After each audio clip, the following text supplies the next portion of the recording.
Jaya Prabhupada, Jaya Prabhupada, Prabhupada, Jaya Prabhupada.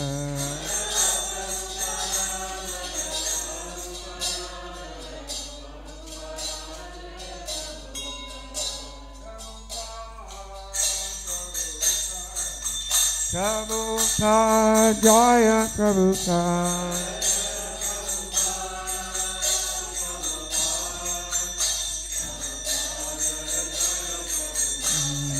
Jaya Prabhupada, Prabhupada, Prabhupada, Jaya Prabhupada.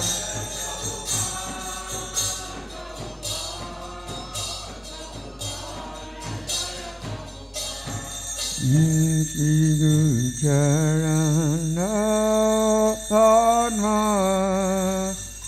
Kevala Lokati Sadma.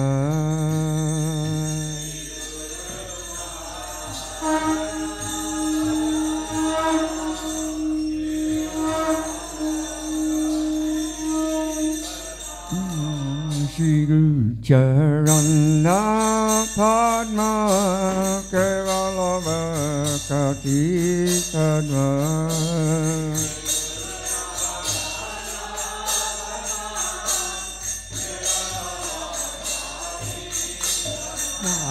Bandhu Muni Saradana Nate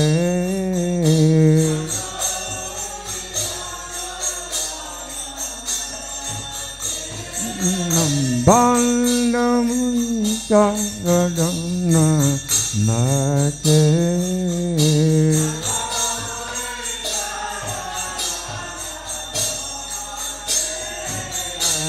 Jahara Prasade Bhai Bhavatariya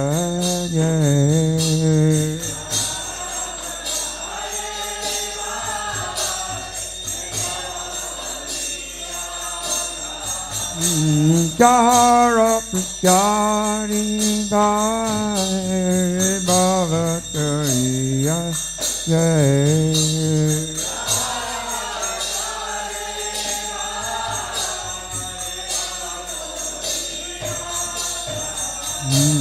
Nakaki hoya hoye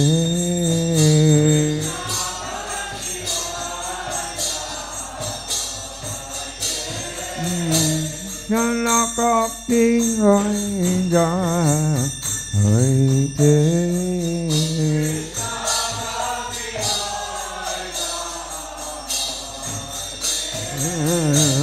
Gurumukha Navakya Siddhikaya Akya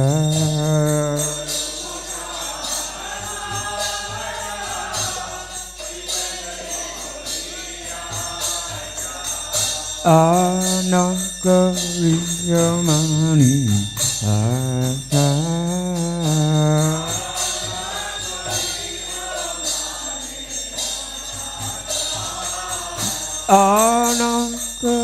Anakariyamani Aka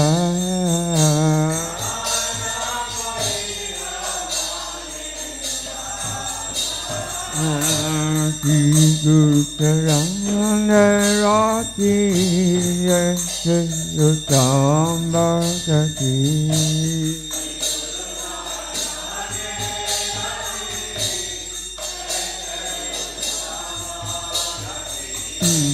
Guru Charana Rati Yesayutambhagati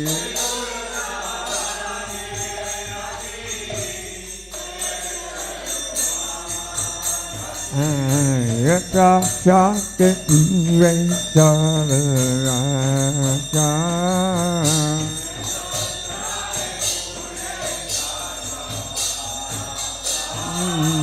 Yata Shakti Resarasa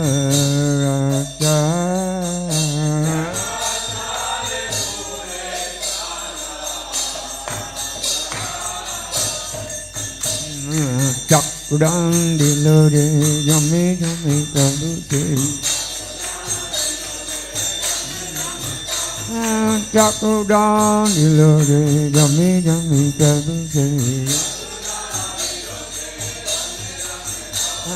Divya jani de prakita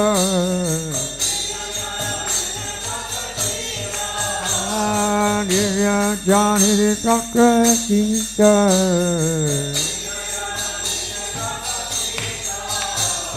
Prema Bhakti Jahai Kiya Vijavinda Sadhate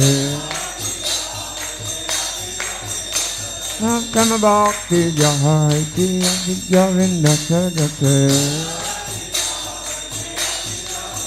Harirai Jaharakarita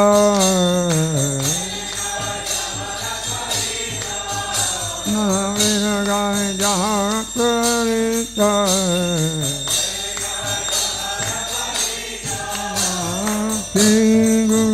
Gurupuja Sindhu Samajanara Gandhu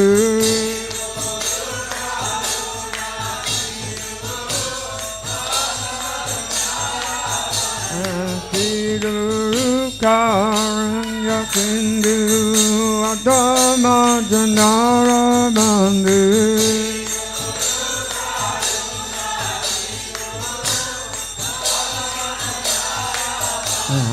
Lakanda Yakira Divana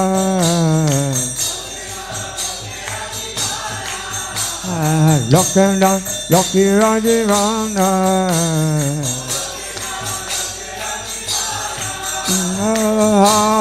Prabhu Koradoya Diyamore Tadateya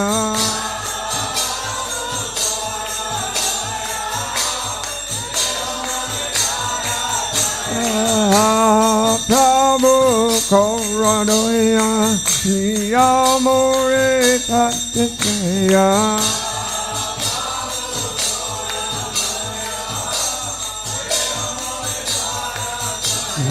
Ibayaka Kusukuranga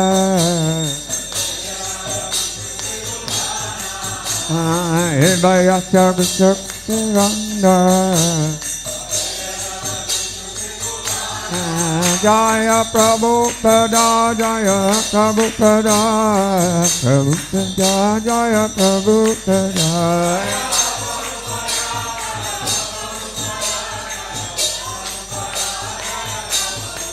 Jaya Prabhupada Prabhupada Prabhupada Jaya Prabhupada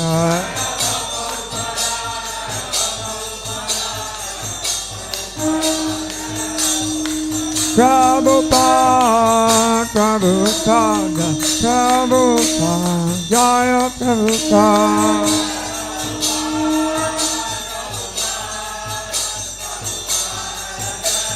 Jaya Jaya Prabhupada Prabhupada Prabhupada Jaya Prabhupada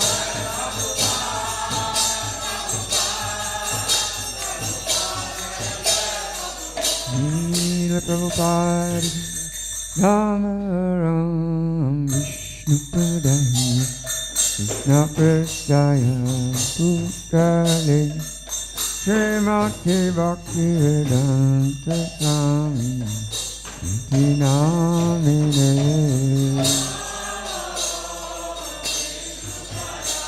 Prabhupada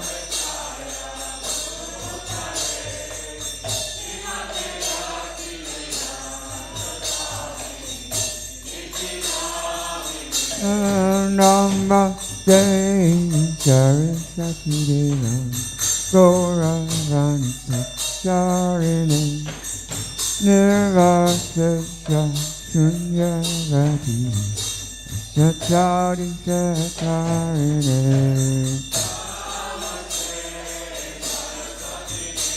Prabhupada Prabhupada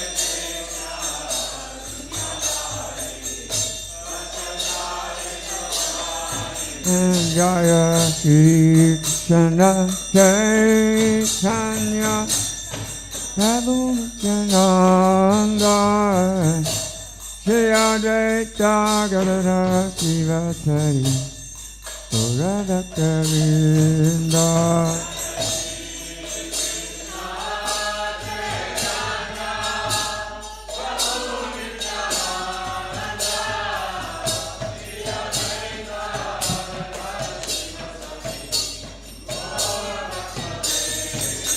Jaya Shri Krishna Chaitanya Prabhu Nityananda Shri Advaita Gadadhara Srivasari Gaurabhakta Vrinda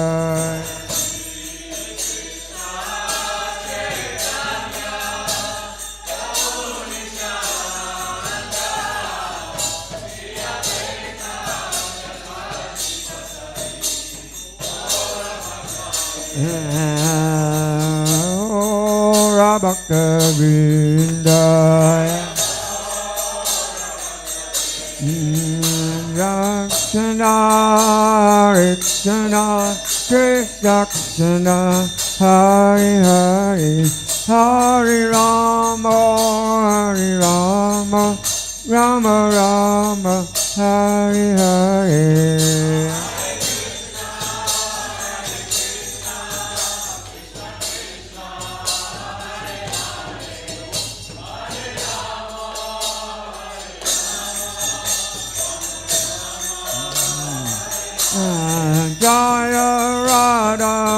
Gurandari Radha Gurandari Radhe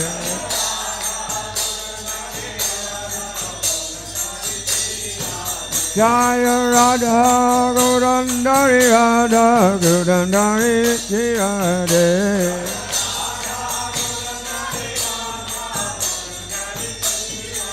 Jaya Krishna Balaram Jaya Giri Govardhan Krishna Balaram Jaya Giri Govardhan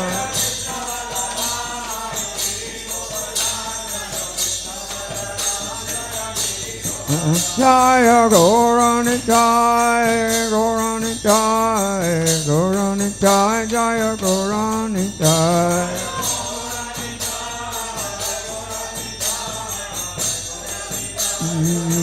Jaya Jaya Prabhupada Prabhupada Prabhupada Jaya Prabhupada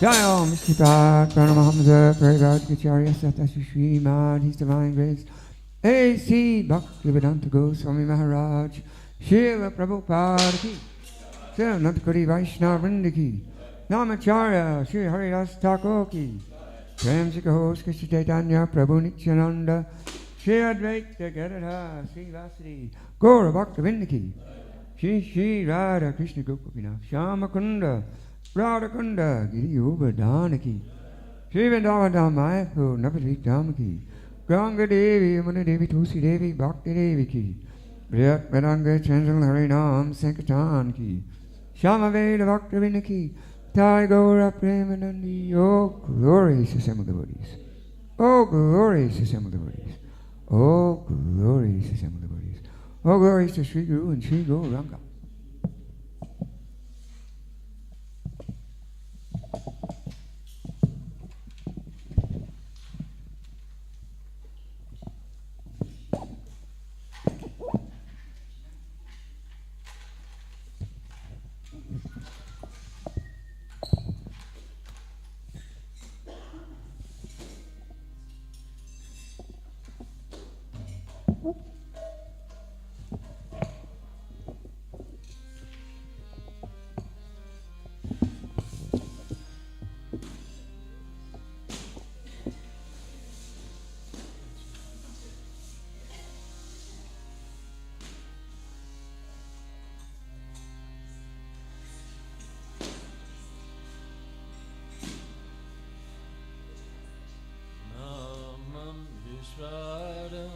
Sachit Anandarupam Lasat Kundalam Gokule Brajamana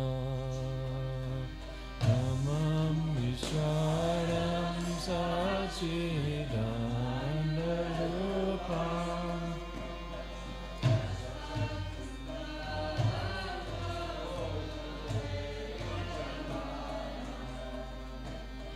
Namam Vishwaram Sachit Anandarupam Lasat Kundalam Gokule Brajamana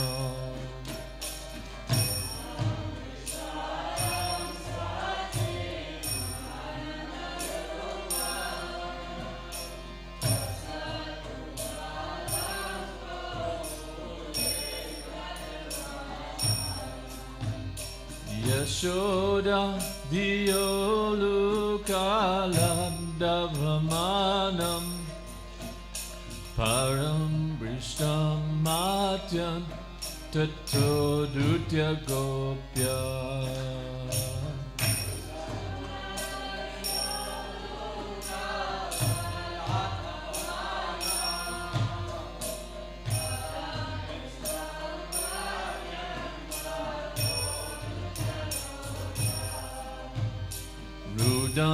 Rudantamohur netra yugmam brijantam Karam bhoja yugmena shatam kanetram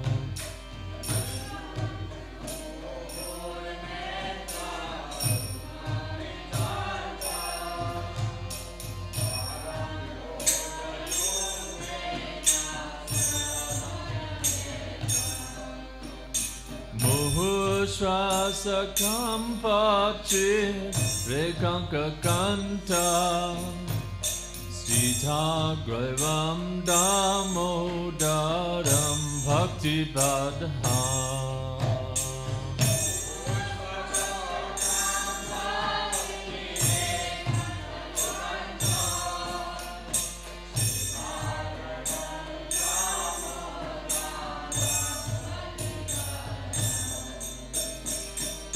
Iti triksa lila bi ananda kunde Saghosham nimajantam akyapayantam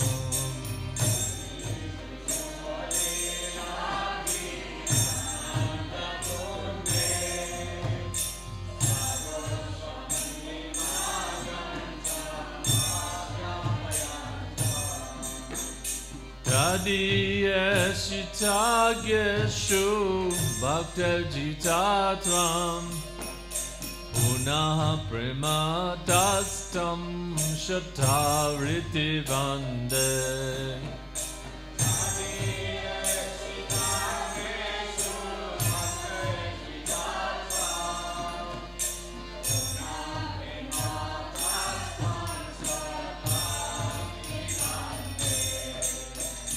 Varam devam moksham na moksha varimba Nachanyam rinayaham bare shadapiha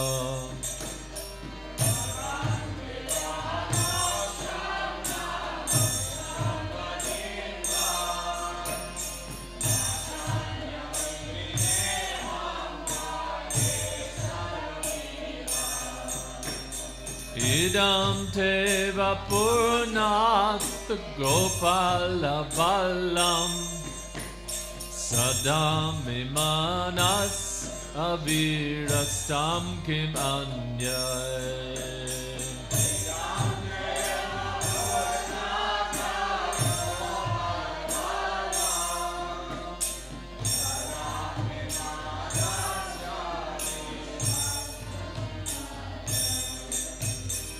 Idam te mukham bojam atyanta nilayar Ritam kundalais nigdaharakthais chagopya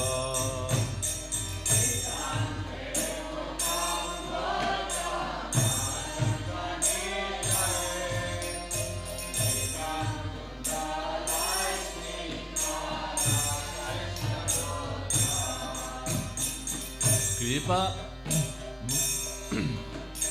Muhusyumbitam bimbarak tadaramay Manasya virashtam malaham lakshelabhai Muhusyumbitam bimbarak tadaramay Manasya virashtam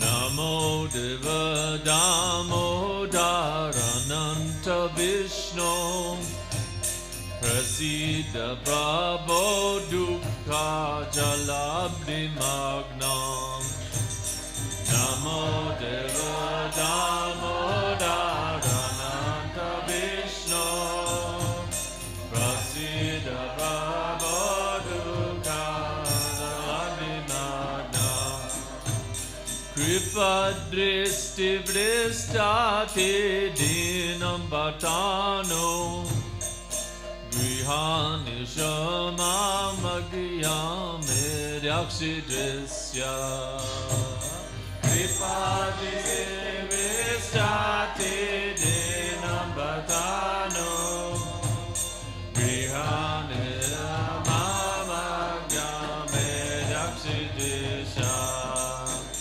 Kuveratma Jobadha Mutyaiva Yadvan Tvayam Muchita Bhakti Bhajakrito Cha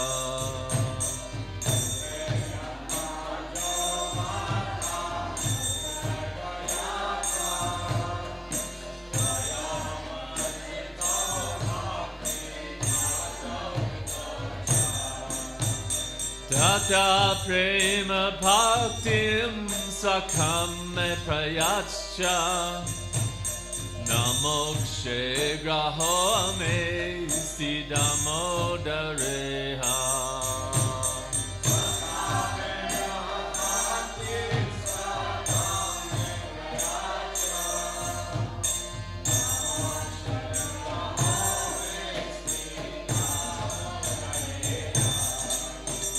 Namaste Studamne Suradiptidamne Tradiyodarayata Vishwasya Dhamne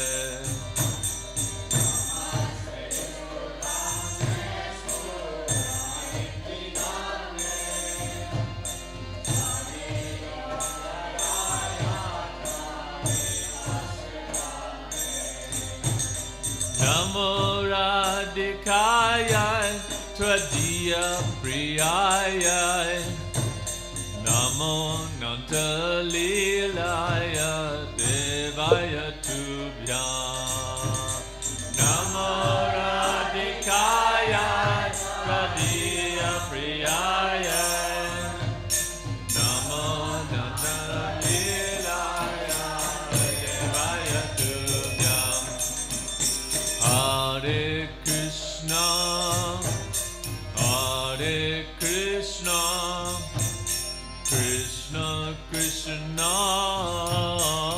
Hare Hare, Hare Rama, Hare Rama, Rama Rama, Hare Hare.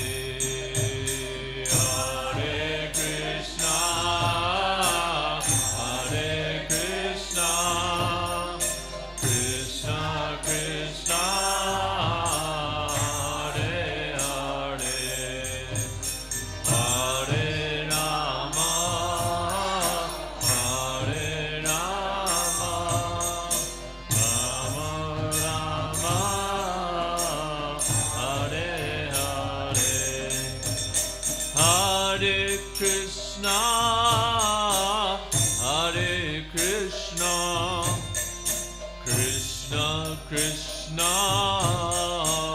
Hare Hare, Hare Rama, Hare Rama, Rama Rama, Hare Hare.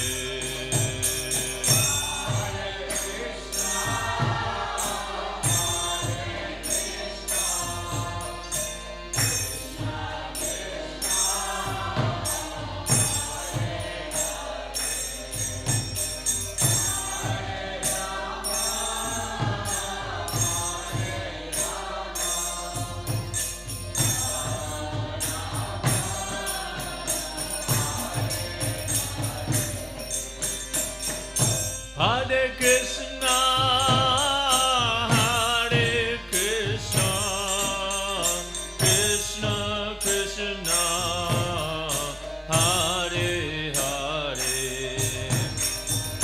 Hare Rama, Hare Rama, Rama Rama, Hare Hare. Krishna,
Radha Damodara ki, Sri Radha Govardhari ki. To the Supreme Lord, whose form is the embodiment of eternal existence, knowledge and bliss, whose star-shaped earrings are swinging to and fro, who is beautifully shining in the divine realm of Gokul, who due to the offense of breaking the pot of yogurt that his mother was churning into butter, and then stealing the butter that was kept hanging from a swing, is quickly running from the wooden grinding mortar in fear of Mother Yashoda, but who has been caught from behind by her who ran after him with greater speed. To that Supreme Lord, Sri Damodar, I offer my humble obeisances. Seeing the whip stick in his mother's hand, he's crying and rubs his eyes again and again with his two little hands. His eyes are filled with fear, and the necklace of pearls around his neck, which is marked with 3 lines like a conch shell, is shaking beneath his quick, breathing due to cry. To this Supreme Lord, Sri Damodara, whose belly is bound not with roses but with his mother pure love, I offer my humble obeisances. By such child compliance is his state is bounding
Kunja Vihari.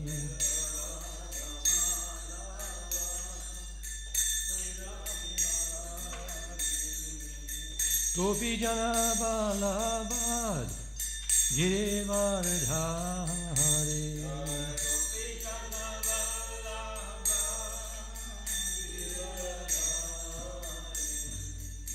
Jasodanandana Braja Janaranjana.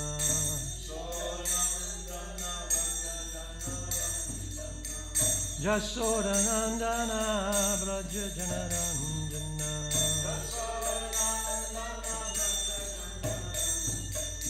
Jamuna Tira Vanachari.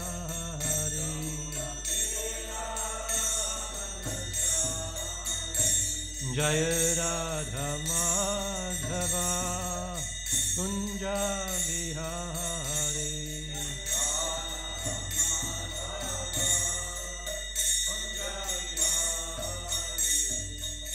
Gopi Jana Vallabha Girivardhari.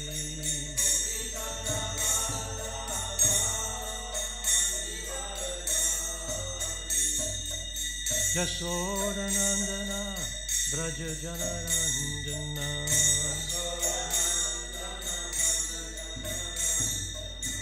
Jamuna Tira Vanachari.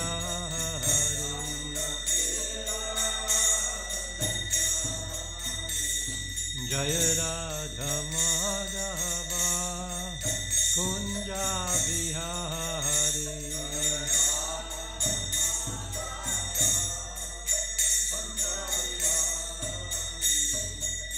Gopi Jana Vallabha Girivardhari.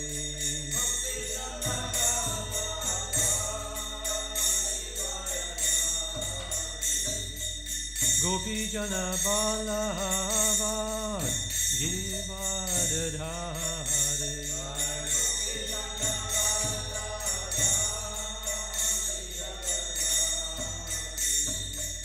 Jamuna Tira Vanachari.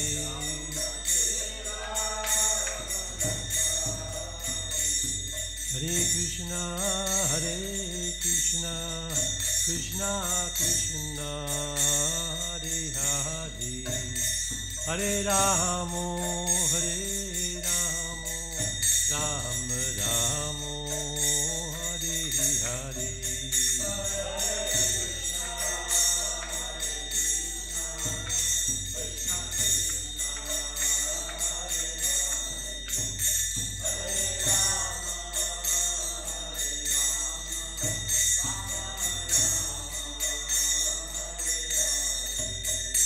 Hare Krishna, Hare Krishna, Krishna Krishna, Hare Hare, Hare Ramo, Hare Ramo, Rama Ramo, Hare Hare.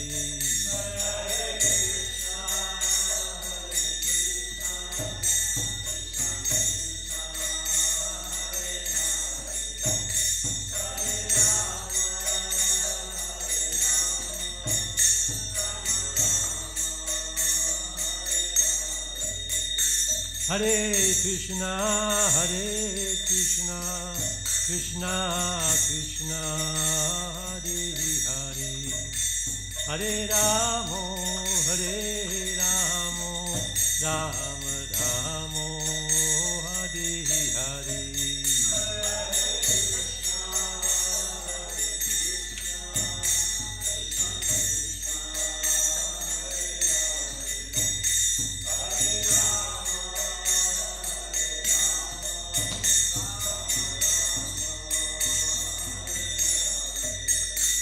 Hare Krishna, Hare Krishna, Krishna Krishna, Hare Hare, Hare Ramo, Hare Ramo, Rama Ramo, Hare Hare.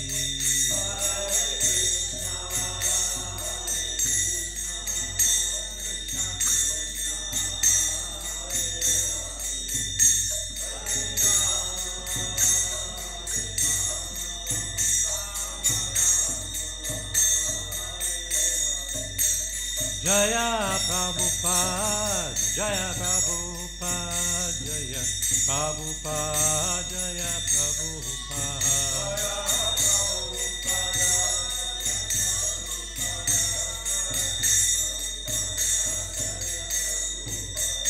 Jaya Prabhupada, Jaya Prabhupada, Jaya Prabhupada, Jaya Srila Prabhupada.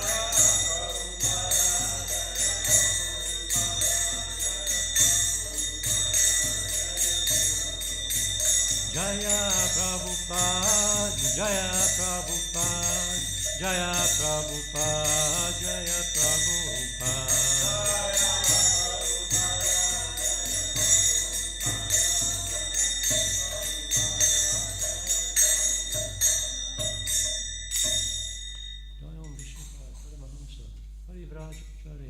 Ashtotara Sarashi Srimad, His Divine Grace, A.C. Bhaktivedanta Swami Srila Prabhupada Ki Jai, Ananta Kori Vaishnava Vrinda Ki Jai, Namacharya Srila Haridas Thakur Ki Jai, Prem Se Gaho Sri Krishna Chaitanya Prabhu Nityananda, Shri Advaita Gadadhar Sri Vasari Gaura Bhakta Vrinda Ki Jai, Samaveda Bhakta Vrinda Ki Jai. Oh glorious the assembled devotees, oh glorious the assembled devotees, oh glorious the assembled devotees. Oh, glories to Sri Guru Gauranga, Vimananda Dev.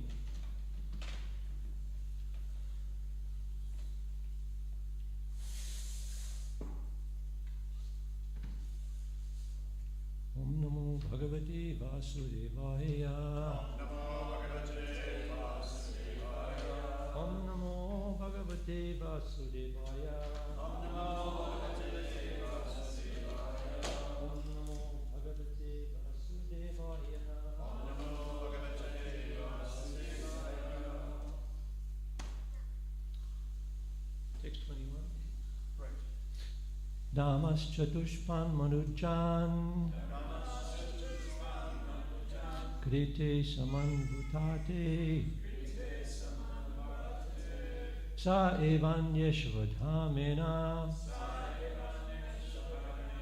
Vyeti Padena Vadhata Damas Chatushpan Manujan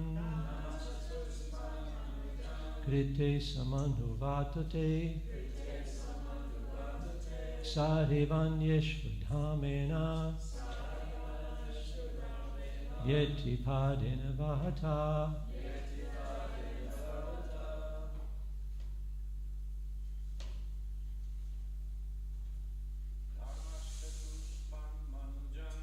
Damas Chatushpan Manujan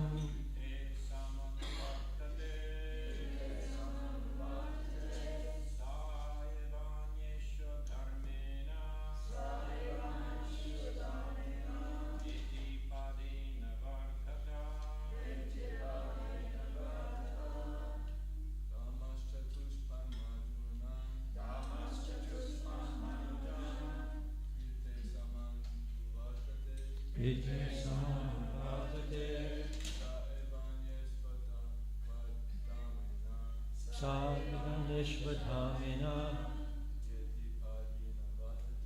Yeti Padena Vatata. What is Damas Chatushpan Manujan Piti Samanuvatate Sadhivaneshvadhamena Vyeti Padena Vadhata Damas Chatushpan Manujan Kriti Samanuvatate Vyeti Padena Vadhata Vyeti Padena Vadhata. Dharma. Religion, Chatupat, complete 4 dimensions. Manujan, mankind.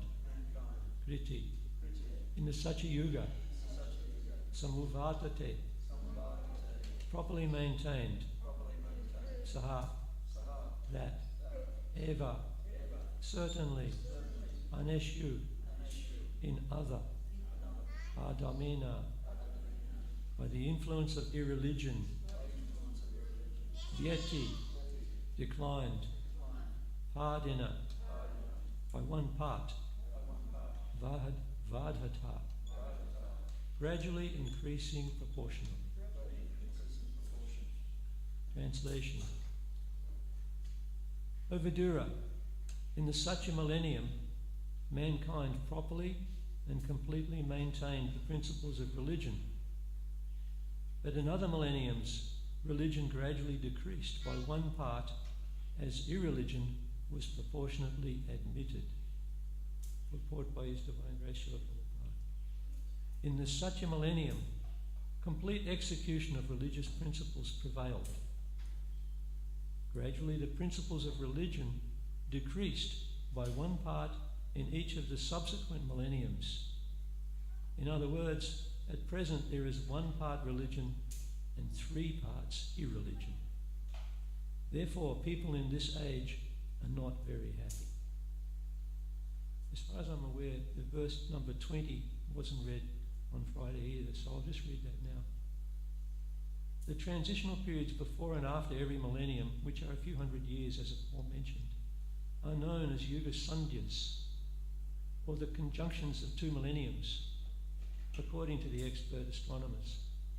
In those periods, all kinds of religious activities are performed. I noticed there's a word in this text, the Sandhyas. Any nudivas? No nudivas. Any nudivas? You come across that word every day in a prayer that we chant. Anyone notice what it is? 3 times a day. You know which prayer we sing it in? Yasya prasad bhagavad prasad yasya prasadam nagati kutopi yayan stubam stasya yasastri sandhyam vande guru shri charanavadanda. For the mercy of the spiritual master, one receives benediction of Krishna. Without the grace of the spiritual master, one cannot make any advancement. Therefore, I should always remember and praise the spiritual master at least 3 times a day. I should offer my respectful obeisances unto the lotus feet of my spiritual master. Omeganati manandashti gananjana shilakaya chakshu ungalitam jena tashmai Shri Gurave Namaha Shri Krishna Chaitanya Prabhu Nityananda Shri Advaita Gadadhara Shri Vasudeva Vrinda.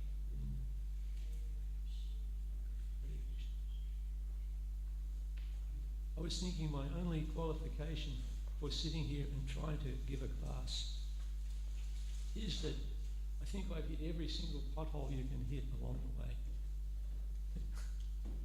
So somehow I'm still here trying. I remember Grodeshwar once gave a story down in Victoria. They had steam paddle boats. And there was some captain of a paddle boat applying for the job. And so they asked him, so what qualification do you have? And he said, I've hit every snag along this river. I would not recommend following that process.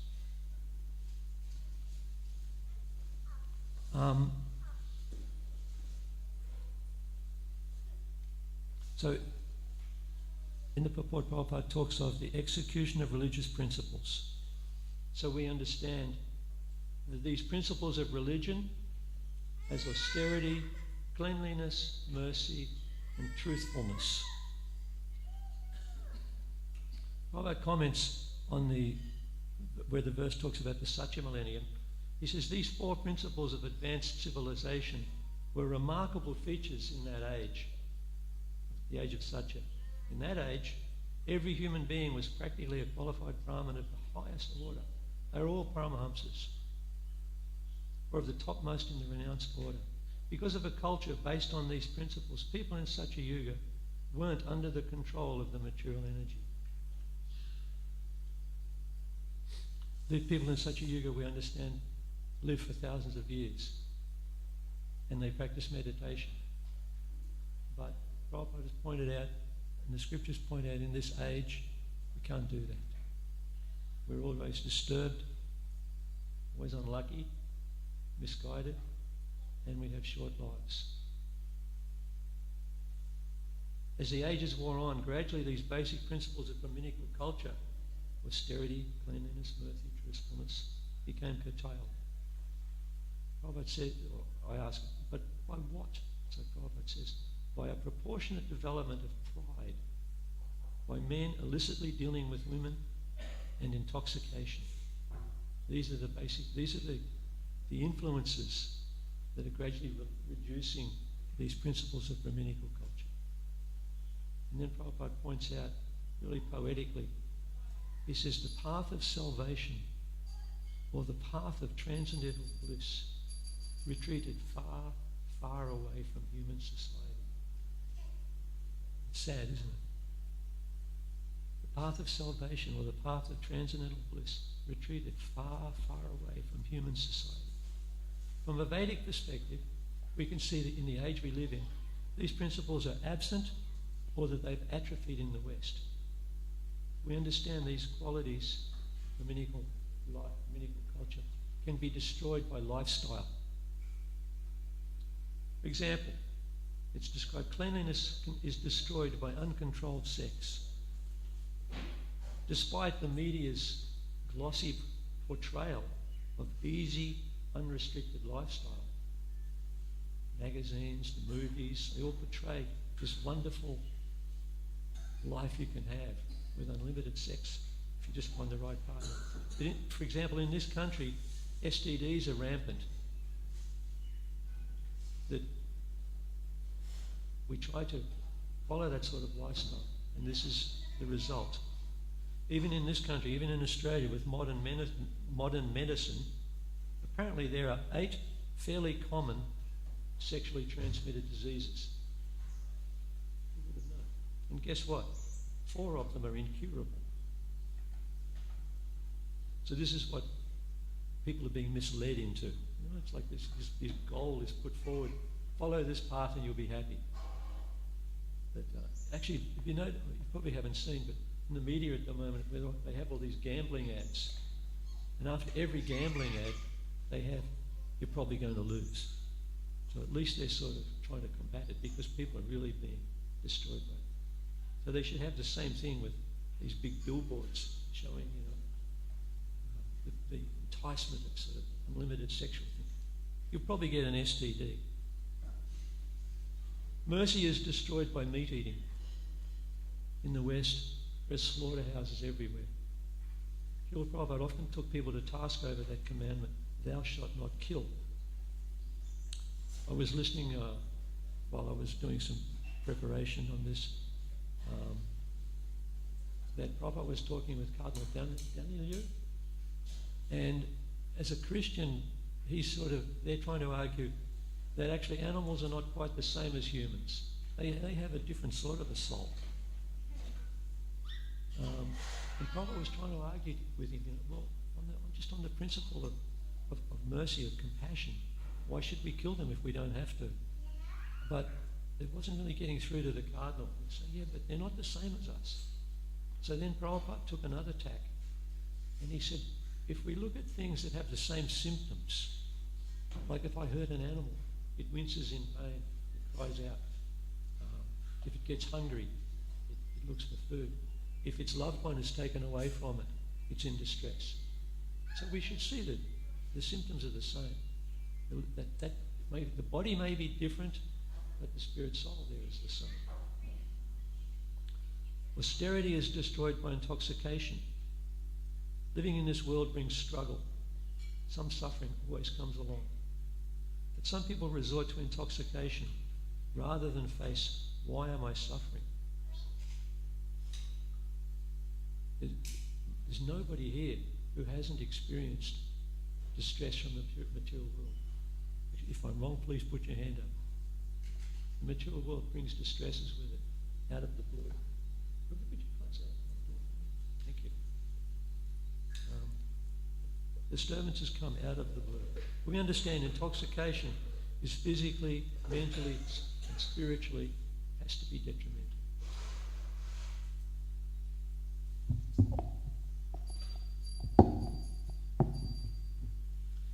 Thank you. The fourth quality, the Brahminical quality of truthfulness, is destroyed by gambling. In this country, there's been an explosion of gambling apps. You people here are probably sheltered from it, but if you see any of the media, it's like all the time.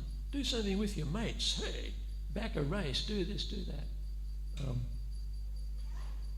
Spouses, again, the downside is not reported, but spouses of people who are married to a gambler report having lost their homes, having their whole families destroyed by this addiction.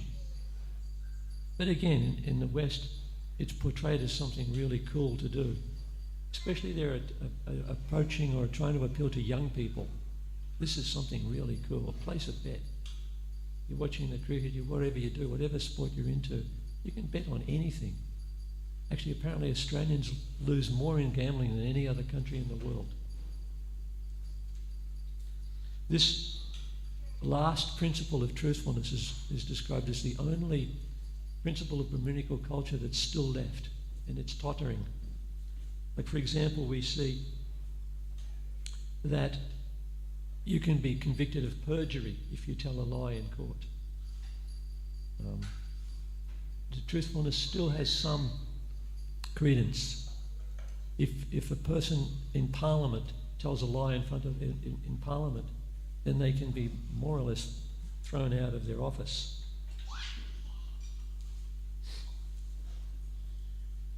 I was thinking, I think it's a saying from Gandhi. He said, "The earth can support any weight except the weight of a liar." Is that right? It was from Gandhi, I think. Anyone know? Anyway, the earth can support any weight except the weight of a liar, someone who doesn't tell the truth.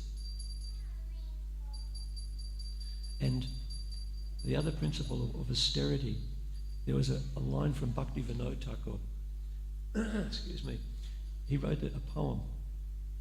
But there's one line in that poem that goes, "The dazzling, deadly liquid forms for air their hearts employ." For a materialist, the material energy is a bit like a shop window. Down in Melbourne and Sydney, they have these big department stores, and they pay people to light up the shop window, to design this whole display in the shop window.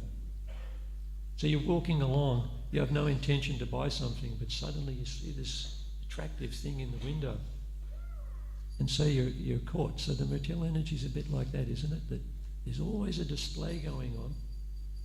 And I was thinking, she's always asking us, the material energy, she's always asking us, what is your desire? You want to try this? Maybe this could be good. So it's not like she's not our enemy, but she's just questioning all the time, isn't it? What is your desire? If you don't desire to lord it over, it's not a problem. We have to be really careful. So Kali Yuga means the age of quarrel. Prabhupada comments, a necessary quarrel. Kali Yuga is described as a vicious ocean of faults. Kali Yuga began to unfold after the battle of Kurukshetra finished. Maharaj Pariksit still had his reign to come around. And he gave the personality of Kali to reside in places where there were gambling, drinking, prostitution, and animal slaughter. Because Kali appealed to him. He said, I'm a praja, I'm a citizen under your rule. I have to have some place. So Maharaj Pariksit said, then you can reside where there is gambling, prostitution, animal slaughter, drinking. And I think I also heard where gold is kept. But of course in Maharaj Parikit's time, these places more or less didn't exist. And I read that actually Kali had something to do with the demise of Maharaj Pariksit. He had something to do with that snake bird and the curse, so that Kali Yuga could advance. Prabhupada mentions that in the material world everything is governed by the time factor, and that things degrade by this time factor. Our bodies go through a growth stage. You look at little Uma out there, she's by the day practically getting bigger and bigger.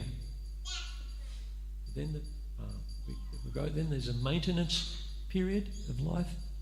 We produce some byproducts, we maintain for a little while, but then there's an inevitable stage of dwindling. So the young devotees, I was thinking they can look at me sitting here and you can see an example of dwindling. That the body, because it's made of material elements, like all other material things, it starts to diminish. Prabhupada says, though, in this age, it's people's qualities and characters that begin to diminish, to degrade. Kali Yuga will go on for 432,000 years. We're in the beginning of Kali Yuga. We've passed only 5,000 years so far. Prabhupada comments, just like a person is known by his company, you can sort of judge a person's quality by who they associate with. So he asks, so who are Kali's friends? And he goes on, he said, Kali Yuga is the age of irreligion. Therefore, quarrel, fighting, communal fighting, and he said, unnecessarily they will form a group. Amongst some quarrel, you'll have a group form on one side and a group form on the other side. He said they will form a community, a group, all rascals in this group. And then another group of rascals, they will form the other group, he said, and they will fight unnecessarily, just like nationalism. So many wars have been fought, isn't it, over nationalism. Because you don't come from the country of my birth, you're my enemy. Or because you look different to me, you're my enemy. Prabhupada describes this as skin disease.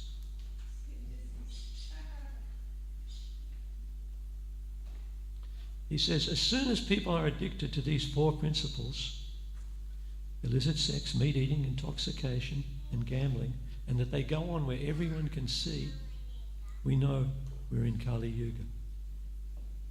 So I was thinking, these groups of rascals fighting over nationalism. Bhakta was giving a class the other day, and he said there's like over 50 places on the planet at the moment where there's violent conflict going on. I don't know if any of you see the news, but like in Gaza at the moment, where the Arabs and the Jews are fighting, apparently about 1,000 children are killed in a week.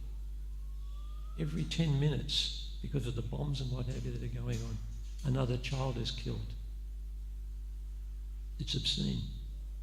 Or in the Ukraine, we've got another battle going on just based on this skin disease. This is the name of my country. Your country is different. I want to take over. And if necessary, I'll kill you. I mean, it's so primitive, isn't it? That activity is no different to a couple of animals fighting. And in fact, it's actually more degraded than animals. Animals don't fight over things like that. In the Bhagavatam, in the 12th canto, symptoms of Kali Yuga are described. And going through them, probably most people here have read those symptoms that the Bhagavatam predicts what's going to happen in Kali Yuga. Religion, truthfulness, cleanliness, tolerance, mercy, duration of life, physical strength, and memory. They will all diminish day by day. Wealth alone will be considered the sign of a man's good birth, proper behaviour and fine qualities. We see that, isn't it? There's business people on the planet now that are worth millions of dollars, and they're looked up to for no other reason than wealth. Law and justice will be applied only on the basis of one's power. Men and women will live together merely because of a superficial attraction. Success in business will depend on deceit. Womanliness or manliness will be judged just according to one's expertise in sex. A man will be known as a Brahmin just by having a thread. Probably my voice is... A person's propriety will be seriously questioned if he does not earn a good living. So Siddhartha Brahmana wouldn't do too well in Kali Yuga, would he? Even though he was Krishna's intimate friend and poverty-stricken, in Kali Yuga, Unless you're wealthy, we don't want to know about you. That's the goal of life. And one who is very clever at juggling words will be considered a learned scholar. I don't know if any of you ever heard, there are courses at university where you can study philosophy. And if you've ever heard some of the stuff they talk about, it's just unbelievable. It's like you just take a sentence and turn it inside out and back to front, and that's what they're examining. It's meaningless words. Doesn't make any sense to any sane person. Very clever at juggling words. They will be considered a scholar, a learned scholar. A person will be judged unholy if he does not have money, and hypocrisy will be accepted as a virtue. Marriage will be arranged simply by a verbal agreement. And a person will think he's fit to appear in public if he's merely taken a bath. Krishna told me that some of the music festivals, they're serving out prasad. People walk up and that's all they've done. They've taken a bath. They don't have a stitch on. They're just serving out, oh, you'd like a few koftas? People totally naked walking around. Beauty will be thought to depend on one's hairstyle. This is predicted in the Bhagavatam. I was thinking, there's a very famous politician on the world stage who's very famous for his hair. Actually, there's another one. The guy who used to be the Prime Minister of England, Boris Johnson, wasn't he? Apparently, before a press conference, Boris was known for having this really tangled hair. So before a press conference, he would go through this thing and do this with his hair to have it all looking, because that was his brand. People will be known by their hairstyle. Filling the belly will become the goal of life. One who is audacious will be accepted as truthful. Other politicians come to mind, isn't it? People say the most ridiculous things. And if they say it enough, if you say a lie enough times, it gradually becomes accepted as truth. Then it's described as the earth becomes crowded with a corrupt population. Whoever among any of the social classes who shows himself to be the strongest will gain power. You don't have to have any good qualities. You just got to be the biggest animal. Then you can be in charge. The predictions go on, but the next predictions seem like they've gone further into Kali Yuga. All these predictions are happening now, isn't it? But these other predictions seem like they've gone even a little further into Kali Yuga. It describes losing wives and properties to such avaricious and merciless rulers who will behave no better than ordinary thieves. The citizens are going to flee to the mountains and forests. Actually, in Gaza right now that's happening. People are just fleeing with no possessions. They're just trying to save their lives. Harassed by famine and excessive taxes, people will resort to eating leaves, roots, flesh, wild honey, fruits, flowers and seeds. Struck by drought, they will become completely ruined. The citizens will suffer greatly from cold, heat, rain and snow. They will be further tormented by quarrels, hunger, thirst, disease and severe anxiety. It's predicted in the Bhagavatam. In this age, a very old man will maybe mean 80 or 85 years. But gradually the duration of life is going to decrease, so much so that it is stated that if a man or if a person lives just 20 or 30 years, he will be considered a very old person. This is coming in Kali Yuga. By the time the age of Kali ends, the bodies of all creatures will be greatly reduced in size.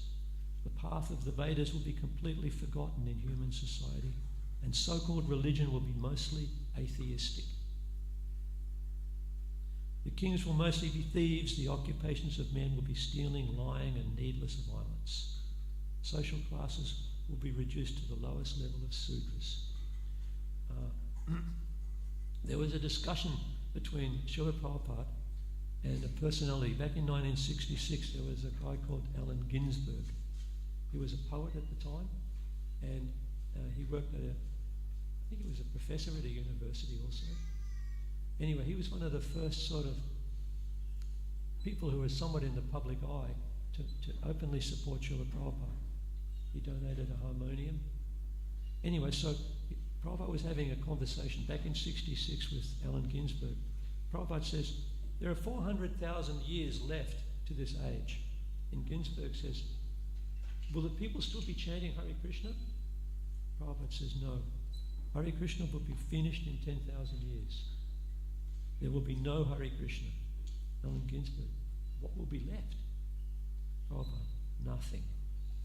I'll kill you and eat you. You shall kill me and eat me. No grains, no milk, no sugar, no fruit, but full facility to eat meat. He said they'll even eat their offspring. And he compares people will become like snakes and tigers who are known to eat their offspring under certain circumstances. It's not a place you'd want to hang around in.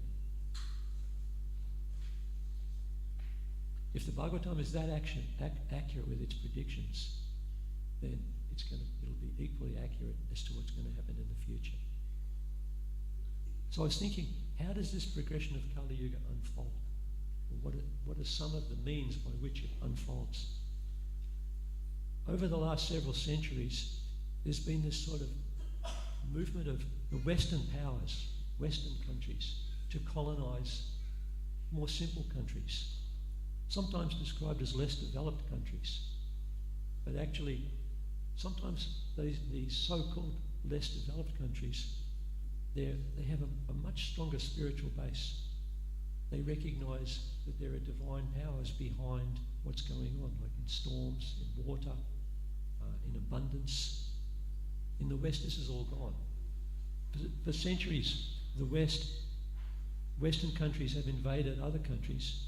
Like, for example, Germany would take the spoils of one country, Spain would invade another country, Portugal another one, France another one, Britain would invade other countries to take whatever opulences, minerals, spices, whatever that country might have had.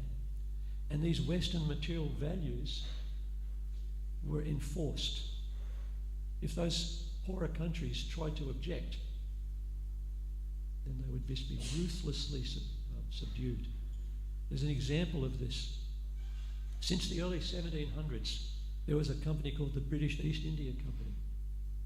You heard of it?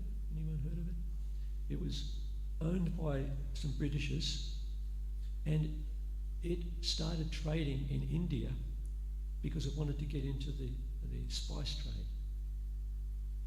Spices were unbelievably valuable a couple of centuries ago because in the West, a lot of countries ate a lot of meat in Western countries, and so spices were needed because, this will make you cringe a bit, we didn't have refrigeration back then. So they needed spices to try and disguise the taste of what they were eating. So this British East India Company infiltrated and conquered much of India. Not only did it ruthlessly exploit the wealth they found, fabrics, spices, gold, jewels, but this British company attacked the Vedic culture as being primitive. You've probably heard the story about when the colonists invaded India, and they came across the Sanskrit language, and they were like shocked to find out that Sanskrit predates their own languages by millennia. Imagine it. You're an English person, you've come to India, and you're seeing all these so-called people who are more primitive than you, except they've got a language that's so cultured. And in fact, even your language, English for example, can be found to have come from that language. How could these Indian people be so far more advanced than you? So they had to come up with this theory that actually Sanskrit, the Vedic culture, came from some other group of people that they called the Aryans, I think it was, from the north. Not in India, from the north somewhere. Except there's no evidence of where these people ever came from, it ever existed. It was just a lie that they perpetrated. In fact, there was an Indian scholar, I remember, did a whole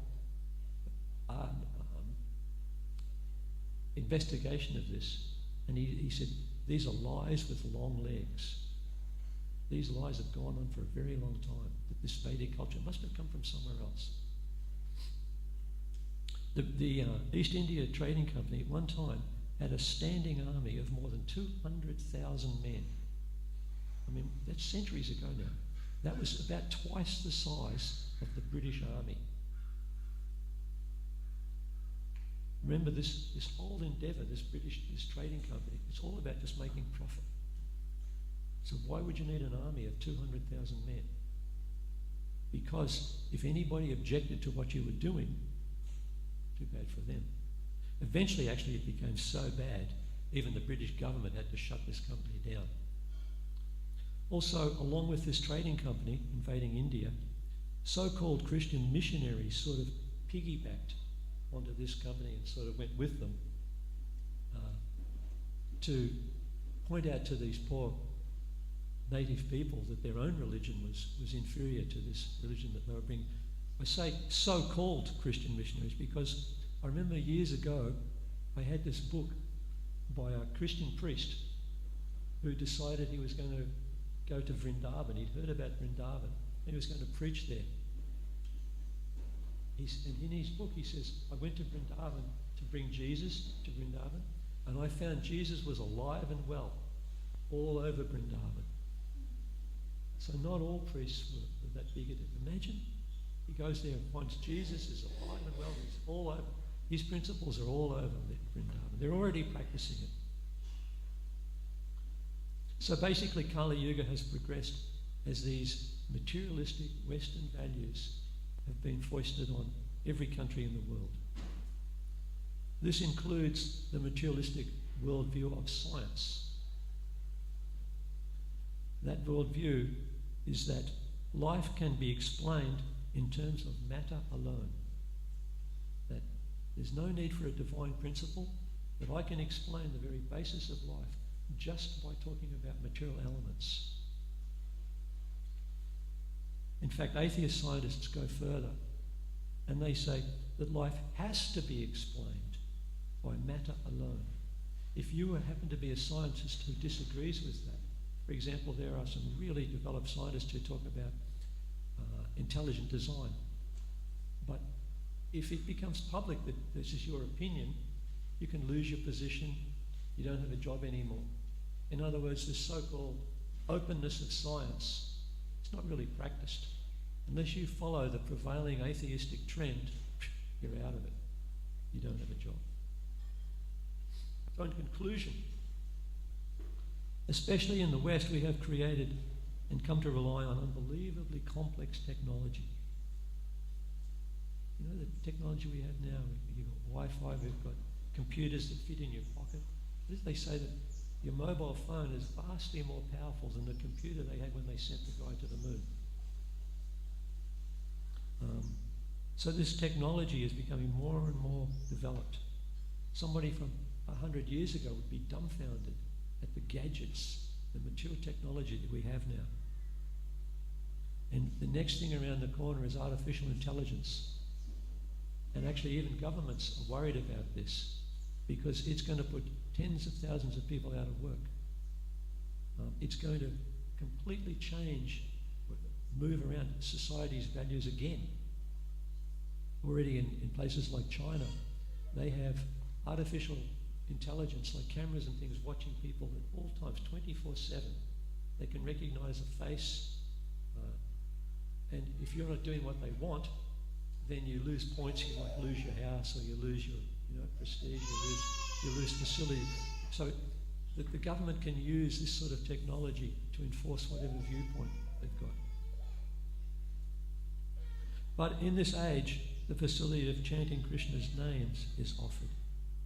Prabhupada points out we have the same advantage as the people in Satyayuga. Their processes were different, but by chanting the holy names, by chanting Krishna's names, we have the same advantages that they had. Prabhupada arrived in New York as a simple, more or less penniless mendicant. New York was supposed to be one of the most advanced Western cities. It was very proud of its technological prowess. But he could see, as he says in this verse today, that the people were not very happy.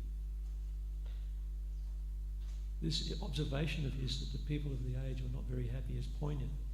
I'm going to ask Mani Bandhu if he can correct me here, but Prabhupada was once asked, what is the purpose of human life? And he responded.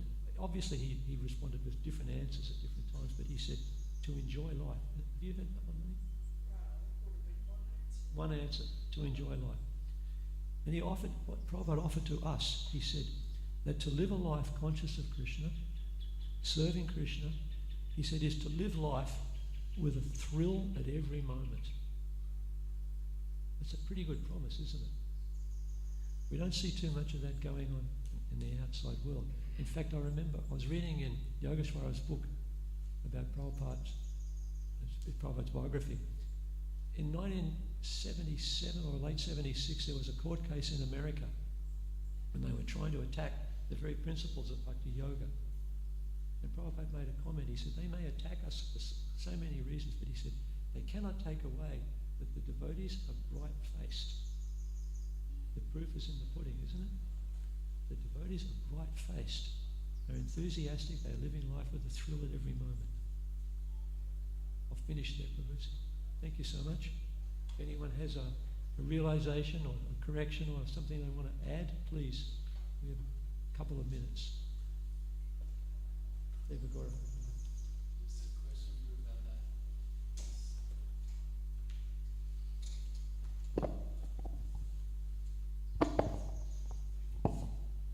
Just a question on that last point, that devotees always bright faces, Prabhupada said. Sometimes we see in our life and in others also, we observe maybe we have troubles as a devotee. So why is it that we're not always bright-faced? There's a word that Prabhupada uses, a Sanskrit word called abhyasa. Do you know that one? It means to practice, repetition. So the mind doesn't settle down. Like Prabhupada describes, the mind can become, he says, pure, clean, peaceful. But that doesn't happen overnight. So he sort of tells us that we have to practice this abhyasa yoga, the yoga of repetition. And then gradually the mind becomes peaceful. These disturbances are just, like Prabhupada uses the example of a pond. You're looking at a pond and the surface is clear. Then suddenly out of nowhere, this bubble comes up and it just bloop, comes from somewhere. So as we all experience, your mind can be peaceful and clear one day, and for no good reason, tomorrow morning you wake up and it's like you're disturbed. But the practice of yoga means that we don't alter our practice because of that. And the day after, you'll be back to peaceful again. I've never met a devotee who's practicing properly who is not generally bright-faced. I mean, in the material world, there's no escaping disturbances, is there? Things happen to us for no, for whatever reason. It's described though that how we react to those disturbances is the difference. What is it? A beginning devotee, we see scripture through our emotions, how I'm feeling at the time. I see scripture through that lens. But a more advanced devotee sees his emotions through scripture. So you know what I mean? I understand this emotion is like that. I'm not going to give into it or whatever. Any other queries or anything anyone wants to add? Thank you so much, Prabhu. Hare Krishna. I had enough notes here for about another hour. Go on, speaking.